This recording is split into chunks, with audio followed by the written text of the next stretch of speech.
Hope everyone's doing well. Hope all the moms. How many moms are joining us tonight? Let us know in the comments in the chat. Are you a mom? Hope you guys had a wonderful Mother's Day. Happy Mother's Day to all the moms. I wanted to say it again. If any moms joined us late, we honor women on this show. We believe women actually exist. Yeah. They're a whole different species. Thanks. Species. Cool. Mm-hmm. What were you saying, David? Are you saying something? I whispered biological. Oh, biological. Yeah. We honor biological women. You can be an adopted mom. It's not about biology as much. We just say women, but you can be we honor biological women. It's for women. Yeah. Sure. Yes. Who's the Philippines Miss Universe? Oh, there was a woman this weekend who won the Miss Philippines pageant. Miss Universe Philippines, I guess, I believe, or something like that, who mentioned that she thought that men should be excluded from women's sports, and that was a round of applause, earned her a round of applause. Yeah, people applauded that. Yeah. Imagine that. Hey, we got a lot of moms here tonight. Good to see all of the moms here. Good to see all of you guys. All right, let's take a poll right now on this show. Here's a poll for you. What do you think is the biggest threat to the United States?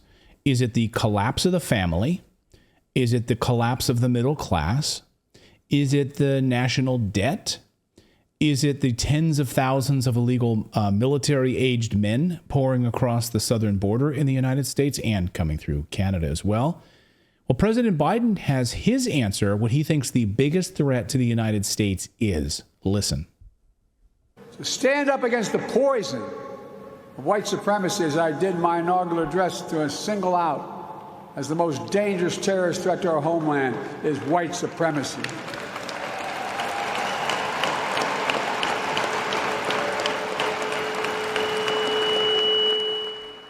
And I'm not saying this because I'm at a black HBCU. I say it wherever I go. Wherever I go. I'm not just pandering to you here at Howard University for this commencement address and telling you all of the great things that I've done for the black community, like I chose my vice president, Kamala Harris. He mentioned that in the speech. Supreme Court Justice. She's the smartest Supreme Court Justice. She's also the one that couldn't define what a woman was. Yes. So he rattled off his list of black accomplishments yesterday. There was a lot of protests, a lot of the black students at Howard University holding up signs saying President Biden, Kamala Harris have done nothing to help the black community, and they do not care about black people. That's what a number of protests were holding up signs saying during the speech. Just for some context here. The cameras also didn't show those protesters. The mainstream media did not show those protesters during the event yesterday. So white supremacy is the biggest threat to the United States. Do you guys agree with the president? Do you guys agree with President Biden that white supremacy is the biggest threat to the United States of America? So all of this was coordinated, it seemed, because what's amazing is almost if it was coordinated, that's the way it comes across to me. A short time later, in Washington, D.C., literally like this was planned. Watch this. A group of so-called white supremacists then descended on the Capitol covered in face masks. Look at this. Like just a few minutes later. Okay. What do you guys think of this? It's like cleaner Antifa. Feds? No, look at it. Look at the face masks. They're all, yeah, exactly. Well, a lot of people think they're feds. So full-on face masks.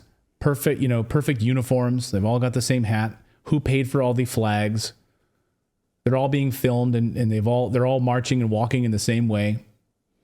Capitol Police. Fit. I mean, I don't see very many unfit. Like trained. You know what I mean? There's some, but they look military trained. Like they just look like the physique is the same. Like that's automatically I thought Fed when I saw that. That's the first thing that came to my mind as well. And it's amazing. I think a lot of these false flags that we're now seeing, that we're hearing about ahead of time, like we're getting, I think a lot of our audience, a lot of people who saw this story emerge are probably way smarter than they give anybody credit for. And I think these stories are starting to fall apart now when they do things like this. I'm not going to lead the witness. I'm not going to tell you what to think, but Twitter had a response and thought maybe similar to what David just said. And it kind of reminds me of that Funny Farm moment. Ever see the movie Funny Farm with Chevy Chase when they're like they release the deer, you know, when those people are coming to the house to like look at the house for the first time. And they're like, all right, oh, look, honey, there's ducks. They're like, all right, release the deer. And then the deer go running. Yeah. That's exactly what it was like. Cue the deer. Anyway, so this person on Twitter thought that it was feds as well. Take a look at this. Fed. They're all pointing at feds. Okay. Here's another tweet. I like this one. Strange how they're all field agent age and in field agent shape. Not even one old fat man. Every single one looks like they could pass the physical requirements to be an FBI field agent. Strange coincidence indeed, this person says. Exactly. Guardian Angel says they even walk the same. Okay. And here's another one, says complete with a full police escort and a film crew as well. Yeah, they every angle is being filmed, of course, the whole time. Did you notice all the camera guys in that being filmed the whole time? And of course, they had a full, Capitol Police escort on bikes and the front and back as they were going up near the Washington Monument to speak and deliver their address. The timing of the speech by Biden was perfect, though, and according to reports, a number of illegal migrants poured across the southern border last week alone. So, of course, the man who's responsible for this border crisis would agree with Biden on the biggest threat to the United States is white supremacy. Listen. The president yesterday at his commencement address for the Howard University graduates called white supremacy the major domestic terror threat in this country. Is that correct? It tragically is. In the terrorism context, domestic violent extremism is our greatest threat right now. Individuals are driven to violence because of ideologies of hate. Anti-government sentiments, false narratives, personal grievances, and the like. And regrettably, we have seen a rise in white supremacy. Yeah. I mean, like, we saw a rise in white supremacy. Even in the moments after President Biden gave his speech at Howard University, there was a big white supremacist march of like 150 people at the Washington Monument. Like, the timing of all of it, it's amazing how all of this comes together. And it's also extremely ignorant. Sorry, you go ahead. You go ahead. No, go ahead. Well, the FBI data doesn't show that white supremacy is actually the biggest threat to Americans. It's inner city gun violence and, inner city violence. And so that's. Yeah, where do they get this coming from? Doesn't that seem like, that is a given. We don't care about that. Like, we care about what's going to get you to the polls, right? Right. So let poor people and people of color keep killing themselves with guns. That's fine. Like, it happens all the time. It doesn't even make the news. Who cares? Well, in President Biden's re-election video that he released, didn't even announce that he was running for president. He released that video, and in it he says white supremacist MAGA supporters are the biggest threat. Extremists. Right. Yeah, right. So this falls right into that narrative. David, go ahead. Yeah, I was going to say, like, I don't know if you remember, but we covered this before, and the same group was arrested at one time. And if you look at, like, even to Occupy Wall Street and places like that, when these people with masks are arrested, to identify them, they take their masks off almost immediately when they're put in cuffs. These people were all in cuffs on their knees in front of police, and their masks were left on. So, like, that just shows intent to keep their identities hidden. That's a good point. And I saw a breakdown from it was like a former military person described it in this group. If you had 100 of them, like 15% of them would be feds, or like 6% of them would be feds. A chunk of them would be like government related, and then another big chunk of them would be people who thought that they were actually part of this group. So it's not all 150 of them. Right, but that's the breakdown, is how they describe these groups that infiltrate, and what the Fed's infiltrating these different groups and sort of setting them up. Right, and you think about the pass that the media gives Antifa violence, and they're sort of setting us up with a juxtaposition, so it feels like angel on the left shoulder, devil on the right shoulder. And just the timing is amazing. He gives this speech calling out white supremacy at Howard University, and then all of a sudden, the media is all over this, covering a white supremacist march at the Capitol. Okay, and maybe it's totally legit. Really, let's believe that. So what about the border, Mr. Mayorkas? Like, white supremacy is the number one problem at the border. according to you, 10,000 illegal migrants poured across the southern border last week. 10,000. And here's new video courtesy of Texas Congressman Representative Tony Gonzalez, who his office sharing this because the media is not allowed inside these processing centers. This is the Border Patrol Center Processing Center in El Paso, Texas, on Friday. Take a look. Here it is. He says they have a max capacity of around 1,000, but there were 6,000 there that day. This room capacity is 120, but had 750 there. All military-age men. There's not good luck finding a woman or a child in any of this. All military-age men. You don't think they've been separated on purpose? Not according to the congressman. And this morning, we got word of this. This was breaking from Bill Malugin, who broke this story per CBP sources. Border Patrol agents in San Diego sector arrested Afghan national on the FBI's terror watch list after he crossed illegally with a group of migrants near Otay Mesa in California on Wednesday. I'm told FBI confirmed the match and is leading an investigation. So the FBI found these people crossing at the border on the terrorist watch list. And yet the white supremacists are the biggest threat to the United States. And then this was confirmed by the San Diego San Diego office as well, the border supervisors there. On Wednesday, I received word from the Border Patrol officers that an Afghani on the terror watch list was arrested at the southern border. This apprehension occurred after the individual crossed the border alongside a group of migrants near Otay Mesa, California. So there you go. On the terrorist watch list coming across the border. But there is good news to report tonight. According to Homeland Security Secretary Mayorkas, U.S. border crossings dropped, he says. He says this with a straight face. By a whopping 50% after Title 42 ended last week.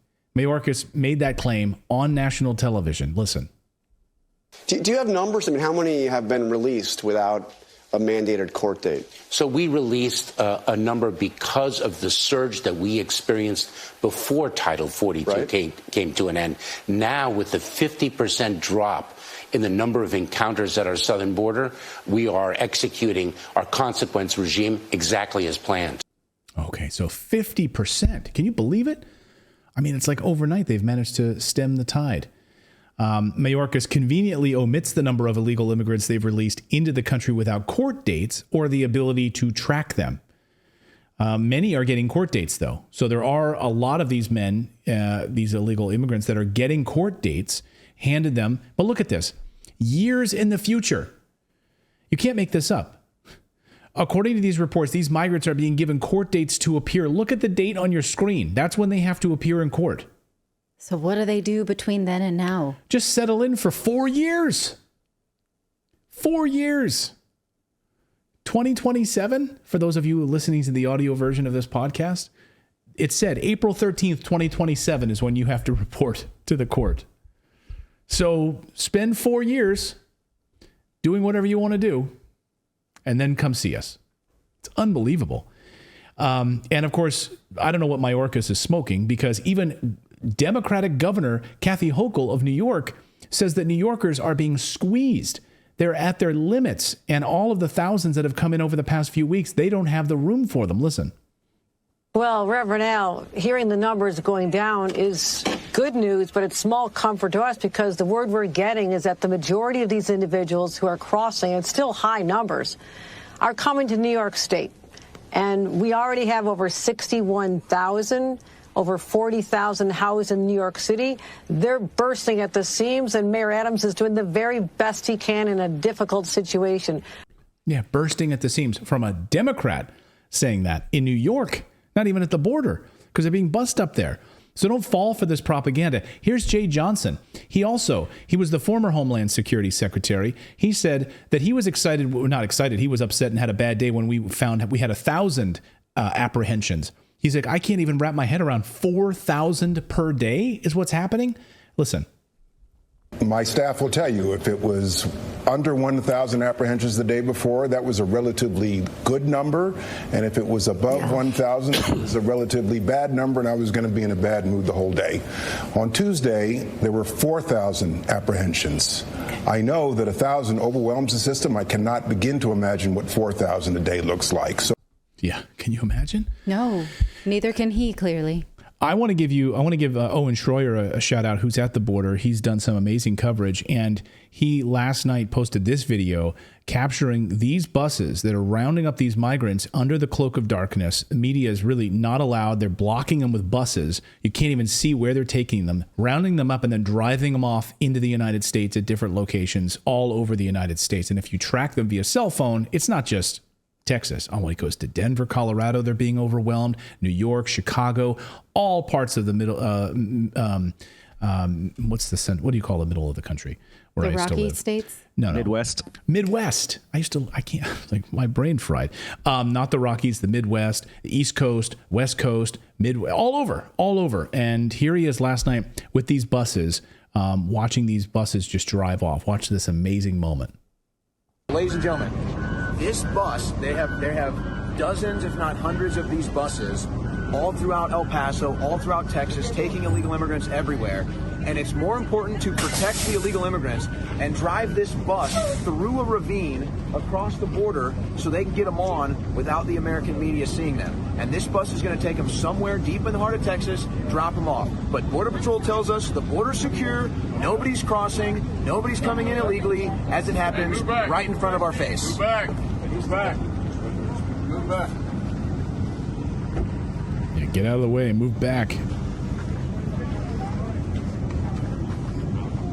Yeah, get out of the way, Americans. There's illegals coming in. Get out of the way, dirty Americans. We got non-citizens we got to help. You dirty, stinking Americans. This isn't your country. Get out of the way. I'm so glad that we're making sure that the media can't see Biden's border invasion. They drive 30-foot buses through ravines so the media can't see Biden's border invasion. And they send border agents out here telling us it's not happening. That's the line. I want you to go over there. Okay. So are they going to block our cameras too? Yeah, make sure we can't see it. Very nice. Make sure nobody can see Biden's border invasion. Make sure nobody can see the illegal immigrants. You dirty, stinking Americans. I'm sorry. Your country gets more. Yeah, you dirty Americans. Get out of the way. This is the illegal immigrants' country. What do you guys think you're doing? This country's for illegal immigrants. You guys are dirty Americans. Get out of the way. How rude of you. How rude of you to think you have a country anymore. Hey. All right, well. There we go. What? I mean. No, tell us. I don't know. That I need to think about that for a second. Okay, do it. I mean, I know what I feel about it. You're like putting buses and blocking cameras because you want to do it in the cloak of darkness and not show us what's actually going on. So media, get back. We're going to pull up trucks and block so you can't find and follow where we're going with these buses. Yeah. Like that's what your government is doing. So regardless of what you feel empathetically about anybody who's been dislocated from their family or anything like that, that's a totally different scenario. That's a totally different discussion from what your government is hiding from you and lying to your face about. And what these agents are being told to say and what they're being told to protect and hide. That's the biggest issue here. Yes, but it seemed like there were agents there who knew that he was filming and were kind of like, yeah, we're doing this and you're, under the cloak of darkness. Like the way that they interacted with him was like, yeah, get back, but we're not showing this. So that much I give you. This sort of like yelling, okay, we're dirty Americans. This sort of juxtaposition of two different groups of people, I guess, makes me a little uncomfortable there. Well, it should make you uncomfortable. And like also seeing the lines at the Brownsville airport where they're being handed plane tickets on U.S. taxpayer dollars and given Galaxy phones with full unlimited talk and texting. Like, and here's your flight. Where are you going? We don't know. Where are you sending all of them? Because they're not going back to Honduras or Guatemala, right? Countries that we've destabilized. Like, here's the thing. If you have empathy for the people of Nicaragua, we all do. But It's because the United States has destabilized that country, right? So the reason that this is happening is because we've screwed up their country in the first place. Yes. So if you really have empathy, you would demand that the United States stop interfering in these other countries and destabilizing these other countries and fomenting coups and trying to take over their governments. How about that as an idea? Right. Or you have to then open up borders from Syria, from Yemen, from Somalia, and just say, well, everyone should live here because your home country doesn't work. We're fighting what we think should happen there. It's not working. So then everybody should live. Yeah, we're going to go into Somalia and bomb Somalia. So guess what? While we bomb Somalia and destabilize your country, then every Somali can come live in the United States. Like that should be the trade-off. See how long that lasts. Right. Like when we bomb your country, every one of the citizens can come live here. Every Afghan. Like we're going to destabilize and destroy your country. All of you can come and live in the United States. That's the trade-off. See how many Americans would support war if that's the case. But they won't talk about it and they won't admit it. Anyway, that's our thoughts on that. That's my thought on that anyway. I just wanted to show that little video that you're not going to see anywhere else. But good for Owen for revealing that in the cloak of darkness. Thank you so much for watching this segment here at Redacted. We are live every day at 4 p.m. Eastern time, trying to share the stories that the mainstream media will not cover. You should also come over and join our community of Redacted Rebels over at redacted.inc. That's our private locals community where we can share exclusive content that we simply cannot share here on YouTube. Come over and join the rebellion together right now by going to redacted.inc. We'll see you next time.